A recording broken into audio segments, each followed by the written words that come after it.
Welcome back to our channel Canada pages.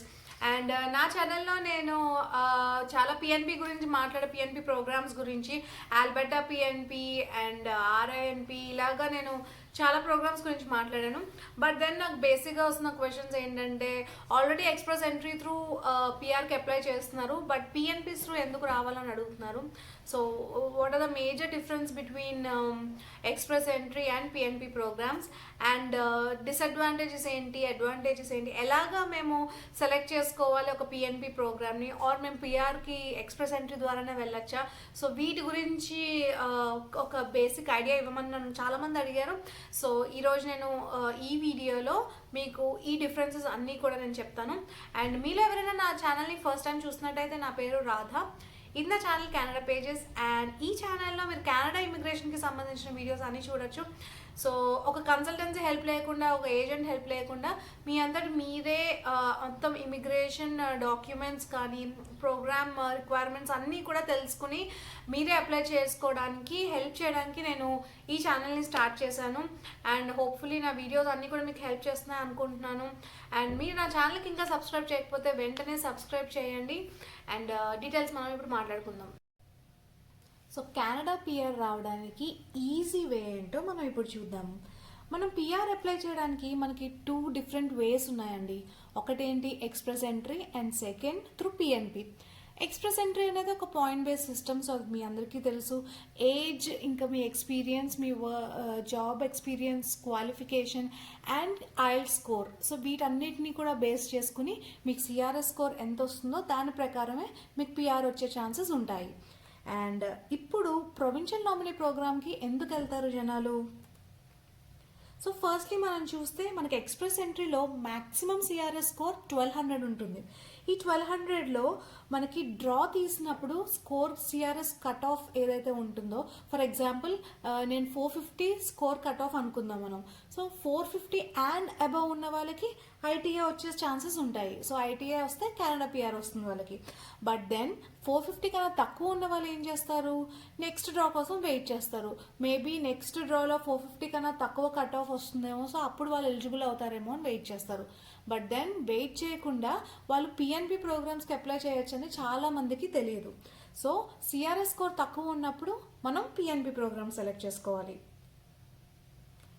So మనకి ఇప్పుడు కెనడాలో మొత్తం 10 ప్రావిన్సెస్ అండ్ 3 టెరిటరీస్ ఉంటాయండి. అండ్ వీటిల్లో క్యూబెక్ అనే ప్రావిన్స్, నునావట్ అనే టెరిటరీ, ఈ రెండింటికి మాత్రం స్పెసిఫిక్గా వాళ్ళ ఓన్ ఇమిగ్రేషన్ రిక్వైర్మెంట్స్ వాళ్ళకు ఉంటాయి. ఇమిగ్రేషన్ సిస్టమ్ డిఫరెంట్గా వాళ్ళకు ఉంటుంది. సో ఇవి రెండు కాకుండా మిగిలిన అన్ని ప్రావిన్సెస్, టెరిటరీస్కి కూడా డిఫరెంట్ పిఎన్పి ప్రోగ్రామ్స్ ఉంటాయి. సో వాళ్ళకి డిఫరెంట్ స్ట్రీమ్స్ కూడా ఉంటాయి పిఎన్పి ప్రోగ్రామ్స్లో. సో మీరు ఆ పర్టికులర్ వెబ్సైట్, ఆ ప్రావిన్స్ యొక్క వెబ్సైట్కి మీరు వెళ్తే మీకు అన్ని డీటెయిల్స్ కూడా తెలుస్తాయి. సో ప్రొవిన్షియల్ నామినీ ప్రోగ్రామ్ అనేది ఒక ప్రొవిన్షియల్ గవర్నమెంట్ త్రూ రన్ అవుతుంది. అండ్ వాటికి స్పెసిఫిక్ రిక్వైర్మెంట్స్ ఉంటాయండి. అంటే కొన్ని ప్రావిన్సెస్కి లాంగ్వేజ్ రిక్వైర్మెంట్స్ ఉంటాయి, లైక్ మీకు ఫ్రెంచ్ రావాలంటారు.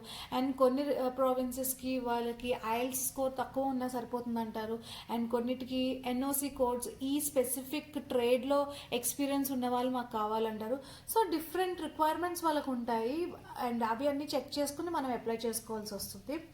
అండ్ థర్డ్లీ అగ్రిమెంట్ ఇవ్వాలి మనం. సో మనం పిఎన్పి త్రూ మనం పిఆర్ తెచ్చుకుంటే అదే ప్రావిన్స్లో మనం 2 years వరకు ఉంటామని చెప్పి మనం వాళ్ళకి అగ్రిమెంట్ సైన్ చేయాలి. సో నేను చెప్పినట్టు మీకు ప్రతి పిఎన్పికి స్పెసిఫిక్ రిక్వైర్మెంట్స్ ఉంటాయన్నాను కదా. సో ఇక్కడున్న పిఎన్పిస్ అన్నీ కూడా జాబ్ ఆఫర్ ఉంటేనే మనకి పిఆర్ వస్తుంది. So AIPP, British Columbia PNP, North West Territories PNP, New Brunswick provincial nominee program, rural northern PNP, so వీటన్నిటికీ కూడా జాబ్ ఆఫర్ ఉండాలి మనకి. అండ్ వీటిల్లో నేను ఆర్ఎన్ఐపి గురించి ఆల్రెడీ ఒక వీడియో చేశాను. సో మీకు ఇన్ఫర్మేషన్ కావాలంటే మీరు ఆ వీడియో చెక్ చేయొచ్చు.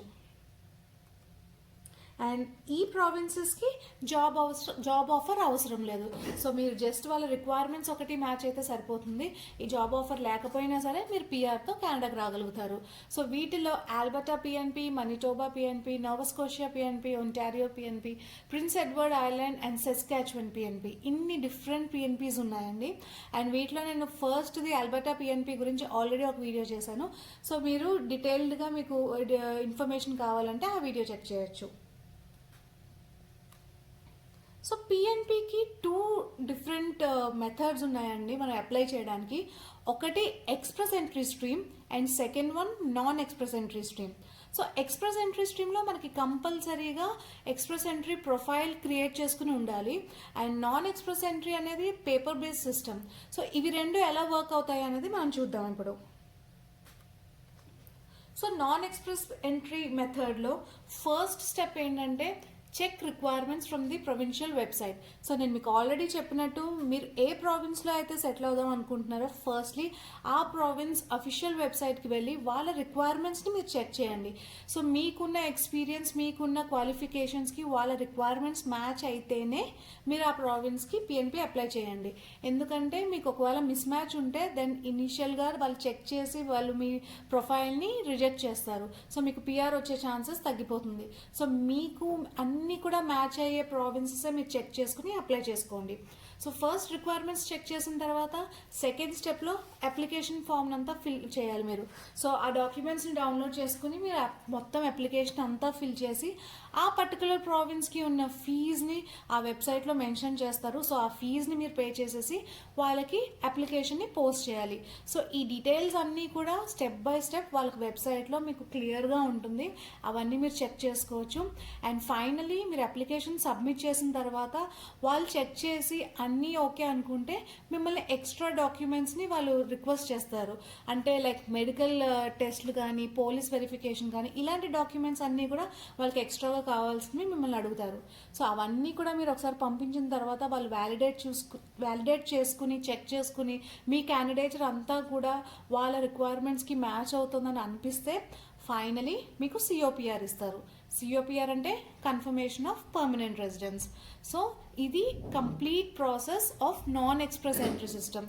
అంటే ఎక్స్ప్రెస్ ఎంట్రీ ప్రొఫైల్ లేకుండా అప్లై చేయటం ఇలా అన్నమాట. So next express entry system. So express entry సిస్టంలో నేను ఆల్రెడీ మీకు చెప్పినట్టు ఫస్ట్లీ ఎక్స్ప్రెస్ ఎంట్రీ ప్రొఫైల్ ఉండాలి. అండ్ సెకండ్లీ మీరు first express entry profile create చేసుకున్న తర్వాత అక్కడ డ్రాప్ డౌన్ లిస్ట్లో మీకు డిఫరెంట్ ప్రావిన్సెస్ ఉంటాయి. వాటిలో మీకు ఏ ప్రావిన్స్కి వెళ్దాం అనుకుంటున్నారో మీరు అది సెలెక్ట్ చేసుకుని వాళ్ళకి నోటిఫికేషన్ ఆఫ్ ఇంట్రెస్ట్ పంపించాలి. అంటే మాకు మీ ప్రావిన్స్లో సెటిల్ అవ్వడానికి ఇంట్రెస్ట్ ఉందని వాళ్ళకి తెలియజేయాలి. సో వాళ్ళు మీకు ఒక నామినేషన్ పంపిస్తారు ఒకవేళ మీ క్యాండిడేచర్ వాళ్ళకి నచ్చితే. సో వాళ్ళు పంపించిన నామినేషన్ మీరు యాక్సెప్ట్ చేయడానికి మీకు 30 days టైం ఉంటుంది. So accept or do not accept అని ఉంటుంది. సో ఎలక్ట్రానికల్లీ మీరు అది యాక్సెప్ట్ చేసిన తర్వాత మీకు ప్రావిన్స్ నుంచి నామినేషన్ కన్ఫర్మ్ చేస్తారు. సో వన్స్ మీకు నామినేషన్ కన్ఫర్మ్ అయిన తర్వాత మీకు ఇన్విటేషన్ టు అప్లై వస్తుంది. అండ్ దెన్ మీరు అప్పుడు ఐఆర్సీసీకి పిఆర్ కోసం అప్లై చేసుకోగలుగుతారు. సో ఇదంతా ఎక్స్ప్రెస్ ఎంట్రీ స్ట్రీమ్ మెథడ్ అనమాట. సో ప్రతిదానికి కూడా ఎక్స్ప్రెస్ ఎంట్రీ స్ట్రీమ్ అయినా సరే, నాన్ ఎక్స్ప్రెస్ ఎంట్రీ స్ట్రీమ్ అయినా సరే, ఫస్ట్లీ మీరు ఆ ప్రావిన్స్ రిక్వైర్మెంట్స్ చెక్ చేయాలి. అది మెయిన్ ఇంపార్టెంట్ విషయం అది. సో అది మీరు చేసిన తర్వాతే మీరు అప్లై చేయండి. సో ఇప్పుడు మనం ఈ ప్రోగ్రామ్స్ కొన్ని అడ్వాంటేజెస్ అండ్ డిసడ్వాంటేజెస్ చూద్దాము. Firstly easy access to Canada.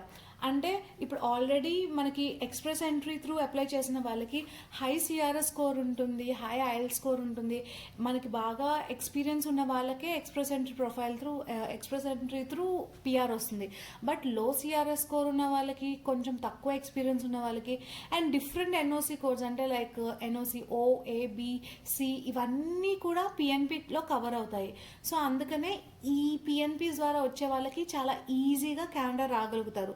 So easy access to Canada అనేది బిగ్గెస్ట్ అడ్వాంటేజ్ పిఎన్పి ప్రోగ్రామ్ ద్వారా. అండ్ సెకండ్ అడ్వాంటేజ్ లో సిఆర్ఎస్ స్కోర్. సో మనం ఆల్రెడీ డిస్కస్ చేసుకున్నట్టు మీకు తక్కువ IL score as good as CLB 4 ఉన్నా సరే సరిపోతుంది కొన్ని ప్రావిన్సెస్కి. So that is also one of the biggest advantage. And thirdly cost of living. So మనకి కొన్ని ప్రావిన్సెస్లో పాపులేషన్ చాలా తక్కువ ఉంటుంది. సో మేబీ అది కోల్డెస్ట్ రీజన్ అయి ఉండొచ్చు. ఏ రీజన్ అయినా సరే కొన్ని ప్రావిన్సెస్ పాపులేషన్ వల్ల కూడా మీకు కాస్ట్ ఆఫ్ లివింగ్ చాలా తక్కువ ఉంటుంది. సో ఇది కూడా one of the biggest advantage. And finally 600 points. So మీకు ఒక ప్రావిన్స్ నుంచి నామినేషన్ లెటర్ వచ్చిన తర్వాత ఆటోమేటిక్గా మీకు 600 points మీ సిఆర్ఎస్ స్కోర్కి యాడ్ అవుతాయి. సో దానివల్ల మీకు పిఆర్ వచ్చే ఛాన్సెస్ హైగా ఉంటుంది. సో ఇది one of the best advantage of a PNP program. So ఇప్పుడు డిసడ్వాంటేజెస్ చూద్దాం. యూజువలీ పిఎన్పి ప్రోగ్రామ్స్కి ప్రాసెసింగ్ టైం కొంచెం ఎక్కువ ఉంటుంది. మనకి ఎక్స్ప్రెస్ ఎంట్రీకి మనం అప్లై చేసిన తర్వాత మనకి ప్రాసెసింగ్ టైం 6 months టైం పడుతుంది. బట్ దెన్ పిఎన్పి ప్రోగ్రామ్స్కి ఇంకా కొంచెం ఎక్కువ పడుతుంది.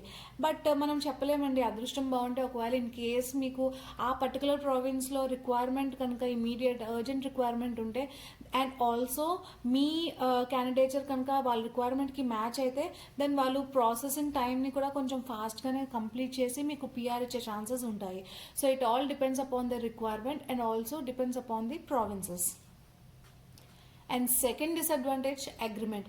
సో మనం 2 years పాటు అదే ప్రావిన్స్లో ఉండిపోవాల్సి వస్తుంది. బట్ ఐ థింక్ ఇది ఒక పెద్ద డిసడ్వాంటేజ్ కాదు, ఎందుకంటే మనకి ఇనీషియల్గా కెనడా పిఆర్ రావడానికి ఒక పర్టికులర్ ప్రావిన్స్లోనే మేము సెటిల్ అవుతాము అనే థాట్ ప్రాసెస్ కాకుండా మీరు ఎక్కడైనా సరే పర్వాలేదు కెనడా వస్తే చాలు అని ఆ వ్యూతో ఇక్కడికి వస్తే మీరు 2 years అయిన తర్వాత మీకు ఒక ఐడియా కూడా వస్తుంది ఏ ప్రావిన్స్లో మీరు సెటిల్ అవ్వచ్చు అని. అండ్ దెన్ మీరు డెఫినెట్గా వెళ్ళి అక్కడ సెటిల్ అవ్వచ్చు. And finally additional cost. So మీరు అప్లై చేసే పిఎన్పి ప్రోగ్రామ్కి ఆ పర్టికులర్ ప్రొవిన్షియల్కి డిఫరెంట్ ఫీజు ఉంటుంది. సో అది కూడా మీరు పే చేయాల్సి వస్తుంది. అండ్ యూజువలీ మనకి ప్రొవిన్షియల్ ఫీజు వచ్చి 500 CAD నుంచి 1500 CAD వరకు కూడా ఉంటుంది. సో కెనేడియన్ డాలర్ CAD అంటే. So it depends upon the province, మనం సెలెక్ట్ చేసుకునే ప్రావిన్స్ బట్టి కాస్ట్ ఉంటుంది మనకి ఫీజు.